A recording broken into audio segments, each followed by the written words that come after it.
दोस्तों नमस्कार।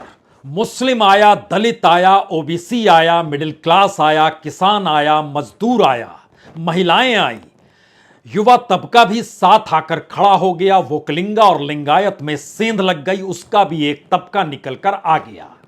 यानी अलग अलग हिस्सों में कर्नाटक के चुनाव को देखने वालों के लिए शायद यह बड़ा झटका है राजनीतिक तौर पर कि कर्नाटक ही निकलकर जब कांग्रेस के साथ खड़ा हो गया तो जिसकी जो राजनीतिक जमी थी वो जमी तो उसकी बरकरार रही, लेकिन दूसरी तरफ कर्नाटक ही खड़ा था। और शायद इसीलिए कांग्रेस के वोट बैंक में 5% से ज्यादा का इजाफा हो गया।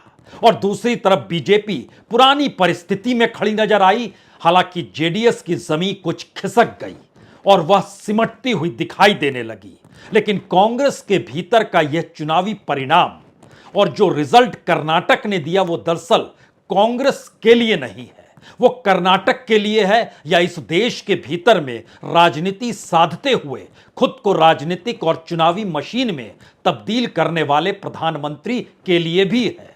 कर्नाटक के लोगों ने देखा जब इस देश में महसूर जल रहा था, जिस वक्त कश्मीर के भीतर जवान शहीद हो रहे थे, दिल्ली के जंतर मंतर पर अंतर्राष्ट्रीय पहलवान न्याय की गुहार लगा रहे थे, उस वक्त प्रधानमंत्री ने आंखों पर पट्टी बांध ली, कानों को ढक लिया और कर्नाटक में नारों के बीच निकलते चले गए और जय बजरंगबली का नारा भी उन्होंने ही दिया। यानी एक ऐसा राजनीतिक कार्ड उन्होंने इस दौर में खेल लिया जिस राजनीतिक कार्ड की जरूरत 2024 में पड़ती, लेकिन 2023 वह भी कर्नाटक में इस नारे को भी भोथरा साबित वहीं के लोगों ने कर दिया।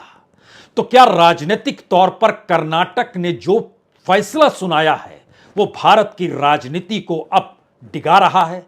क्योंकि जिस जगह से भारत जोड़ो यात्रा निकली उस जगह की 80% सीटों पर कांग्रेस चुनाव जीत गई। 22 दिन कर्नाटक में भारत जोड़ो यात्रा के राहुल गांधी ने बिताए थे और उसके बाद समूची कांग्रेस जिस तरीके से एकजुट होकर चुनाव प्रचार में कूद गई, उसमें सोनिया गांधी हो, प्रियंका गांधी हो, राहुल गांधी हो, या फिर मल्लिकार्जुन खड़गे हो, या फिर सिद्धारमैया हो, या डीके शिव कुमार हो, या पूरी कतार कांग्रेस की जो नेताओं की नजर आई, उसने चुनौती को स्वीकार किया और पहली बार इस अंदेशे के साथ कांग्रेस चल पड़ी कि यह देश नफरत और घृणा जो फैलाई जा रही है समाज में, उसके ऊपर कम से कम इस देश की जनता की भावनाओं की मिट्टी को आपको डालना होगा। और कर्नाटक से वही पौध निकल कर आई, वहीं पर कोपलें फूटी हैं। लोगों ने महसूस किया और खास तौर से कांग्रेसी नेताओं ने, जिन्होंने देखा कि जब ईडी सक्रिय होती है, सीबीआई सक्रिय होती है तो क्या कुछ होता है, और शायद इसीलिए हर की आंखों में आंसू थे, रो रहे थे। और ऐसी परिस्थिति इससे पहले किसी चुनाव के वक्त आई नहीं होगी, क्योंकि हर वक्त जो चुनाव लड़ा गया, इस वक्त चुनाव से आगे की सामाजिक, राजनीतिक और आर्थिक परिस्थितियां थी, जिसमें हर चुनाव के बाद बीजेपी तमगा अपने छाती पर गाड़कर और दिल्ली में बीजेपी हेडक्वार्टर पर जश्न मनाकर ऐलान करती थी, जनता ने हमें चुन लिया तो हम जो मन चाहे वो करेंगे। और शायद इसीलिए आज की चुनाव जीत के बाद चाहे वो डीके शिव कुमार हो, रोते हुए नजर आए, चाहे वो सिद्धारमैया हो, आंसुओं से उनके भी कहीं ना कहीं नम थे, और मल्लिकार्जुन खड़गे की जुबान भी लड़खड़ा रही थी। ये महसूस कर रहे थे कि कर्नाटक की संस्कृति और कर्नाटक के भीतर चुनावी संस्कृति, इसको लेकर जो लोगों ने महसूस किया और इस दौर में बीजेपी जिस तरीके की सत्ता को चला रही थी, उसमें वो चाहती थी कि सभी जमीन नीचे दफन हो जाए। शायद इसीलिए हर की आंखों में आंसू थे। Srimati Sonia Gandhi, Rahul Gandhi and Priyanka Gandhi. And Mr. Mallikarjun Kharge, that I will deliver Karnataka to their fold. I can't forget Srimati Sonia Gandhi coming to meet me in jail when all these BJP people put me in the jail. So I rather choose to be in jail than having an office.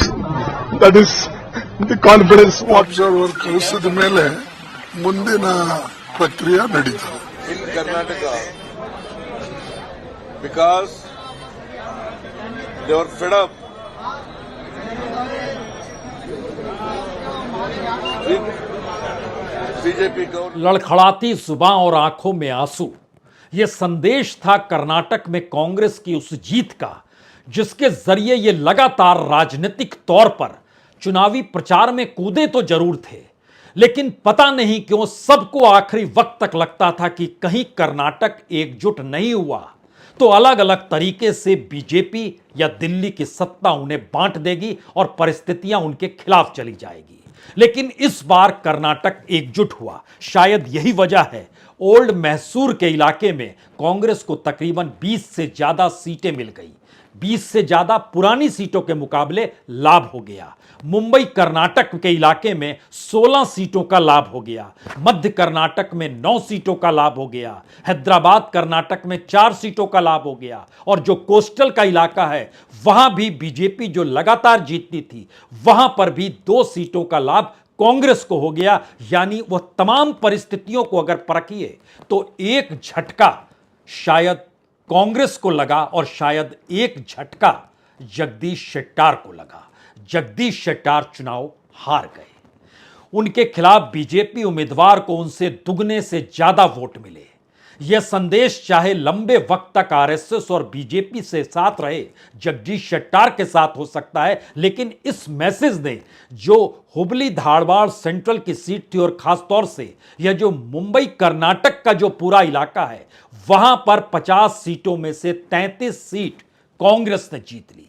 यानी 16 सीटों की बढ़त मिल गई और जो BJP पिछली बार 30 सीटें जीती थी इस बार खिसक के आधी सीटों पर आ गई। और जेडीएस की स्थिति वहां पर उतनी मजबूत रही नहीं तो फिर भी वह 2 सीटों पर जीती है। पहला संदेश मुंबई कर्नाटक ने पहली कील ठोकी कांग्रेस की जीत के लिए। दूसरी कील जो ठुकी वह दरअसल तटीय कर्नाटक के मैसेज के साथ थी। वहां पर बीजेपी पिछली बार 16 सीट जीती थी, इस बार वह 12 सीट पर आ गई। कांग्रेस ने 5 सीटें जीतकर एक संदेश दिया। यानी वहां की हवा जब प्रभावित करती है तो वो हैदराबाद तक चली जाती है जो दूसरी तरफ है, लेकिन इसका असर पुराने मैसूर पर भी होता है और बाकी इलाकों खासतौर से मध्य कर्नाटक में भी होता है। इसीलिए मध्य कर्नाटक के भीतर कांग्रेस को 9 सीटों का लाभ हो गया और बीजेपी की जो 8 सीटें हारी वो सारी सीट कांग्रेस ने जीत ली। हैदराबाद कर्नाटक के भीतर बीजेपी 5 सीट जो हारती है उसमें से 4 सीट कांग्रेस जीत जाती है। यहां पर जेडीएस भी 1 सीट हारती है, वह 1 सीट कांग्रेस जीतती है। अब यह सवाल सबसे बड़ा था कि इस कर्नाटक के भीतर बीजेपी की पहुंच और पकड़ शहरी मिजाज के साथ रही, ग्रामीण कर्नाटक के भीतर उसकी पहुंच पकड़ बिल्कुल नहीं रही। तो पहला संदेश बहुत साफ है। प्रधानमंत्री का ऑरा जो राजनीतिक तौर पर उन्होंने अलग अलग योजनाओं के जरिए और वेलफेयर स्कीम के जरिए गढ़ने का जो पूरा का पूरा वातावरण बनाया वह पूरी परिस्थिति खारिज हो गई। कुछ चकाचौंध बेंगलोर शहर में जरूर नजर आई जहां पर उन्होंने 36 किलोमीटर तक 2 दिनों में सड़कें नापी। वहां पर कुछ असर जरूर दिखाई दिया, लेकिन ग्रामीण कर्नाटक के भीतर किसानों का सवाल हो जहां किसान सम्मान निधि दिया जाता है, मजदूरों का सवाल हो जहां मनरेगा को लेकर सरकार अपना ही गुणगान चाहे करने लगी हो, चाहे दिहाड़ी मजदूरों का जिक्र हो, और इन सब के साथ युवाओं का जब जिक्र हो और मैन्युफैक्चरिंग सेक्टर से जुड़े हुए मजदूरों का जिक्र हो, सारी परिस्थिति कैसे तबाह हुई है यह दरअसल इस फैसले के साथ और वोटिंग पैटर्न में निकल कर आया है। किसी भी राज्य में ऐसी परिस्थिति होती नहीं है जहां पर इस बात का जिक्र हो कि क्या मोदी की इमेज यहां पर नहीं चल पाई, यानी जो मोदी मैजिक था वो नहीं चल पाया। ये पहला सवाल। दूसरा सवाल, क्या ऐसी स्थिति आ गई जहां पर कर्नाटक में पहली बार शहर का एक बड़ा तबका और ग्रामीण इलाकों का उससे भी बड़ा तबका एक साथ बीजेपी के खिलाफ हो जाए और बीजेपी आधी सीटों पर आकर खड़ी हो जाए जहां पर वो सत्ता मौजूदा वक्त में चला रही है या चला रही थी? क्या ऐसी परिस्थिति आ सकती है जहां पर डबल इंजन का नारा लग रहा और वो फेल नजर आए? लेकिन सबसे बड़ी मुसीबत बीजेपी के सामने और शायद मोदी और शाह के सामने है कि जिस हिंदुत्व के कार्ड को उन्होंने खुले तौर पर खेला और एक अकस्मात तरीके से खेला, जहां पर बजरंग दल को हनुमान से जोड़ दिया, बजरंग बली से जोड़ दिया। सवाल यह था, क्या यह हिंदुत्व का कार्ड बीजेपी की राजनीतिक जीत जो अभी तक होती आती रही, उसमें पहली बार कर्नाटक ने बहुत साफ संदेश दे दिया कि वोटों का ध्रुवीकरण नारों के आश्रय, नफरत के आश्रय, घृणा के आश्रय और समाज के भीतर अलग अलग तबकों को लुभाने या खरीदने के आश्रय नहीं आ सकता है। क्या यह स्थिति कर्नाटक के फैसले के साथ जुड़ी है? यकीनी तौर पर अगर राजनीतिक तौर पर और वोटरों के सामाजिक मिजाज को एक साथ आप लेकर चलें और इसकी शुरुआत अगर भारत जोड़ो यात्रा की प्रक्रिया से शुरू करें, तो 3 संदेश आपके सामने खुलकर आएंगे। जो उम्मीद और आस यकीनी तौर पर डबल इंजन सरकार को ली थी, वह पूरी तरीके से चकनाचूर हो गई। डबल इंजन की सरकार के आश्रय जिन बातों को जमीनी तौर पर कर्नाटक के भीतर लगातार बीजेपी ने फैलाया, उसमें चेहरा प्रधानमंत्री नरेंद्र मोदी का रहा और बिसात अमित शाह की रही, और उस पर जो चीजें रेंग रही थी वो आरएसएस की रही। इन तीनों परिस्थितियों के कॉकटेल ने दरअसल उस राजनीतिक जमीन को बंजर बना दिया। इसीलिए जिन जगहों पर पकड़ बीजेपी की पुश्तों से रही, वह पुश्तें भी इस चुनाव में डगमगाने लगी और यह परिस्थिति आकर खड़ी हो गई कि अगर आप पुराने विधायकों को छोड़ देते हैं और कुछ नए उम्मीदवारों को सामने लाते हैं और तर्क गढ़ते हैं कि हम इसलिए लाए हैं कि एंटी इनकम्बेंसी नहीं चलेगा या चलेगा तो हम उसको खारिज कर रहे हैं, तो उसमें भी इस चुनाव परिणाम बड़े मायने रखते हैं। आपने जहां जहां जिन जिन जगहों पर पुराने लोगों को हटाया, वहां वहां आपका बंटाधार हुआ। तीसरी बात, जो संगठन के तौर पर बीजेपी काम कर रही थी, सांगठनिक तौर पर किसी को कुछ नहीं समझा गया और शायद यही मुसीबत उस संगठन के भीतर थी जिसकी पहचान येदियुरप्पा ने अपने तौर पर आरएसएस और बीजेपी के साथ मिलकर और कर्नाटक की सांस्कृतिक अवस्थाओं को साथ जोड़कर खड़ा किया था। उसको एक झटके में राजनीतिक समीकरण, वह भी चुनावी तौर पर बनाने की कोशिश जो दिल्ली से हुई, और जिसके लिए चाहे वो बीएल संतोष का नाम लीजिए, चाहे अमित शाह का नाम लीजिए, चाहे जेपी नड्डा का नाम लीजिए, या सभी के इशारों को नचाने वाले प्रधानमंत्री मोदी का नाम लीजिए, वह बिसात एक झटके में खारिज हो गई। क्योंकि पहली बार जो बूथ पे लोग बैठे थे उनकी प्रतिक्रिया थी। कुछ जगहों से यह भी प्रतिक्रिया निकल कर आई, जहां पर चुनाव फैसले जब सुबह से आने शुरू हुए तो उन्होंने कहा कि हमारे बूथ पर लोग जब कम आने लगे तो हम समझ गए कि स्थितियां नाजुक हैं, तो हमने अपना वोट भी शायद बदल दिया। यह कौन सी परिस्थिति है? क्या यह बीजेपी के लिए कर्नाटक ने एक ऐसा राजनीतिक गड्ढा खोद दिया है जो भारत की राजनीति में 2024 तक के सफर को लाते लाते बीजेपी के भीतर भी ऐसे सवालों को जन्म दे रहा है, जहां पर अभी तक जो मानकर चला जाता था कि देश के प्रधानमंत्री और देश के गृह मंत्री एक लिहाज से चुनावी मशीन में तब्दील हो चले हैं और ये जानते हैं कि हिंदुस्तान के लोकतंत्र को अगर जीतना है तो चुनावी बिसात कैसे बिछानी है, यह समझ इनमें थी। और उसी के चुनाव परिणाम जब निकल कर आते थे तो अपनी हर नीतियों को यह सही ठहरा देते थे। क्या वह डगमगा गया है? क्योंकि ध्यान दीजिए, जो नजर आ रहा है उसमें बड़ा महत्वपूर्ण है कि मुंबई कर्नाटक में कील इसलिए ठोकी गई क्योंकि ओबीसी वोट बैंक एक झटके में वहां के लिंगायत जो बीजेपी के साथ थे उनके खिलाफ जाकर खड़ा हो गया। ऐसा सामान्य तौर पर होता नहीं है। और खुद जब देश के प्रधानमंत्री खुद को ओबीसी कहकर लगातार कहते हो कि हमारे साथ खड़े रहिए, वह पूरा ओबीसी तबका एक झटके में कांग्रेस के साथ खड़ा आया इस वोटिंग पैटर्न में। दूसरी बड़ी बात थी, जो दलितों की तादाद थी, मल्लिकार्जुन खड़गे कांग्रेस के अध्यक्ष बने, उनके बेटे प्रियंक जो लगातार चुनाव के भीतर जिस तीखे तेवर के साथ चुनाव प्रचार कर रहे थे, उसको भी दलितों ने अपने आत्मसात कर लिया। और दलितों का वोट बैंक जो था वो तकरीबन 14% तक, जो पिछली बार की तुलना में 14 से 18% तक वो शिफ्ट हो गया कांग्रेस की तरफ, जो अलग अलग हिस्सों में बट जाता था। मुस्लिम समुदाय जो बटता था जेडीएस और कांग्रेस के भीतर, बीजेपी के साथ तो जाता नहीं था, लेकिन जेडीएस के हिस्से से निकलकर तकरीबन 12% वोट एक झटके में चला गया वो कांग्रेस के पास। महिलाओं के वोट बैंक पर नजर बार बार थी, लेकिन जो कांग्रेस ने पैसा देने का महिलाओं को जिक्र किया और जो रसोई गैस का जिक्र हुआ, जो महंगाई का जिक्र हुआ, जो राहत और रियायत का जिक्र हुआ, वो पहली बार जो बीजेपी लगातार कहती थी डायरेक्ट बैंक ट्रांसफर करते हैं, करप्शन उसमें नहीं है, वो सारी चीजें एक झटके में उलट गई और मिडिल क्लास और महिलाएं यह एक साथ आकर खड़ी हो गई कांग्रेस के साथ, जो हैदराबाद कर्नाटक में नजर आया और जो मध्य कर्नाटक में नजर आया। हैदराबाद कर्नाटक में कांग्रेस को 4 सीटों का लाभ हुआ, मध्य कर्नाटक में 9 सीटों का लाभ हुआ। मध्य कर्नाटक इसलिए महत्वपूर्ण है क्योंकि यहां पर जो मिडिल क्लास है वो एक झटके में शिफ्ट हुई और कांग्रेस जो पिछले चुनाव में 16 सीट जीती थी इस बार 8 पर आ गई, और बीजेपी जो 16 से 8 पर आ गई और कांग्रेस जो एक लिहाज से 4 सीट पर पिछली बार थी इस बार 13 पर आ गई।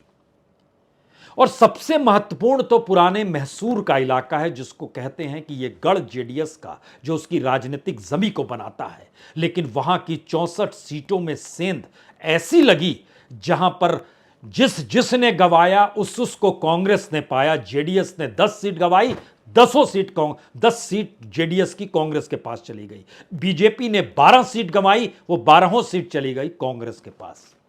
यानी राजनीतिक तौर पर वोटरों ने यह तय कर लिया किसे हराना है और किसे जिताना है। वो अपना वोट बर्बाद करने की स्थिति में नहीं थे इस बार, और शायद इसीलिए पहली बार मजदूर और किसानों के बीच भी जो वोटिंग पैटर्न जहां पर नजर आ रहा है, यह इसलिए महत्वपूर्ण है क्योंकि अलग अलग कॉन्स्टिट्यूएंसीज को जब आप देखेंगे तो जो ग्रामीण इलाकों की लगभग 72% कॉन्स्टिट्यूएंसी है जहां पर कांग्रेस को जीत मिली है, उन जगहों पर वोट का जो अंतर है, जो जेडीएस कहीं पर थी कहीं पर बीजेपी थी, जो वोट का अंतर है वह एक बड़ा गैप है। जबकि शहरी मिजाज में आइएगा तो यह 10,000 से नीचे का गैप है। तकरीबन 70 सीटें ऐसी है जो 10,000 के नीचे आती है गैप के साथ। लेकिन दूसरी तरफ जो ग्रामीण इलाकों में जो वोटिंग पैटर्न नजर आया उसमें बहुत साफ था कि किसान और मजदूर, आप चाहे डायरेक्ट बैंक ट्रांसफर कीजिए और कहिए कि पैसा दे रहे हैं, लेकिन जिंदगी जीने की जद्दोजहद, ऊपर से महंगाई की मार, और इन सब में आपकी सियासत और 40% का असर, जो 40% कमीशन का जिक्र था, उसने भी लोगों के भीतर असर दिखाया। क्योंकि इस पैटर्न ने जो करप्शन हिस्सा इससे पहले भी रहा है, लेकिन जब यह शहरी मिजाज को छूने लगता है और ग्रामीण इलाकों में खास तौर से पंचायत स्तर पे जब प्रभावी डालता है, तो यह जो नया असर नजर आया है कर्नाटक के भीतर से, उसने 3 मैसेज और दे दिए हैं। यह 3 मैसेज हैं कि आप वेलफेयर योजनाओं का ऐलान करके और डबल इंजन सरकार का तमगा उसमें जोड़कर जो ग्रामीण इलाकों को अपने अनुकूल करना चाहते हैं, उसे ग्रामीणों ने अपने अनुकूल नहीं माना। उसमें किसान मजदूरों की तादाद सबसे ज्यादा है। दूसरा मैसेज है जो बेसिक इंफ्रास्ट्रक्चर, हेल्थ और एजुकेशन का भी रहा है, वह भी इस दौर में कर्नाटक के भीतर धराशायी हुआ है। जो प्राइवेट हॉस्पिटल्स हैं वह भी बड़े हैं, क्योंकि शहरों के भीतर और जो अर्ध शहरी होते हैं, जहां पर यह माना जाता है कि लगभग 40% शहर का इलाका है, 60% ग्रामीण इलाका है, इस मानसिकता के इलाकों के भीतर भी जो सवाल थे और उन सवालों के जवाब जब चुनाव परिणाम के जरिए निकल कर आए, तो वहां पर भी जो गैप है वो 25,000 वोट से ज्यादा का गैप है। ये मैसेज क्या है?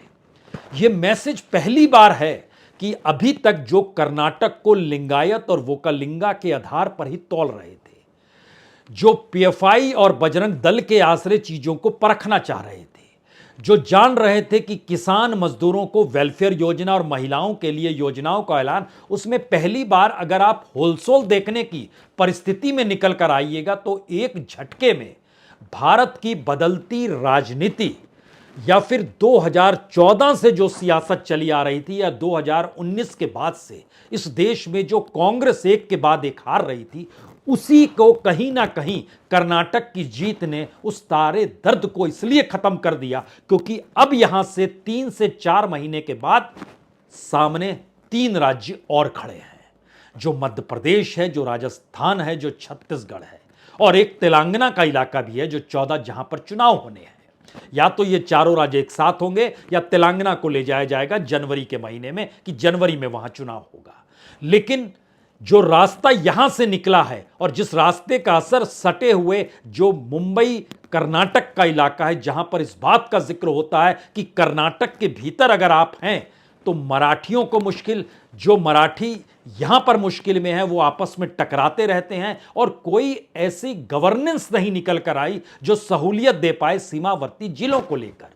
और शायद इसीलिए इन इलाकों के भीतर का आक्रोश ही था जहां पर हर कोई एक साथ खड़ा हो गया कि अगर लिंगायत बीजेपी के साथ जा रहे हैं तो तमाम धाराओं को छोड़कर समूचा ओबीसी कांग्रेस के पक्ष में आकर खड़ा हो गया।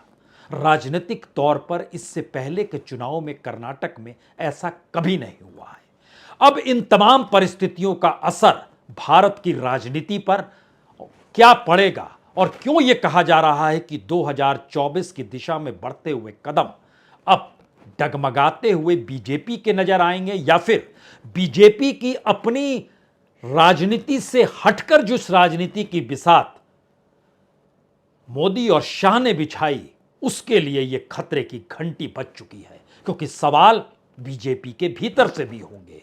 जेपी नड्डा हिमाचल हारे थे, जो उनका अपना गृह राज्य है, बावजूद इसके उन्हें अध्यक्ष बनाए रखा गया और कहा गया 2024 तक ये बने रहेंगे।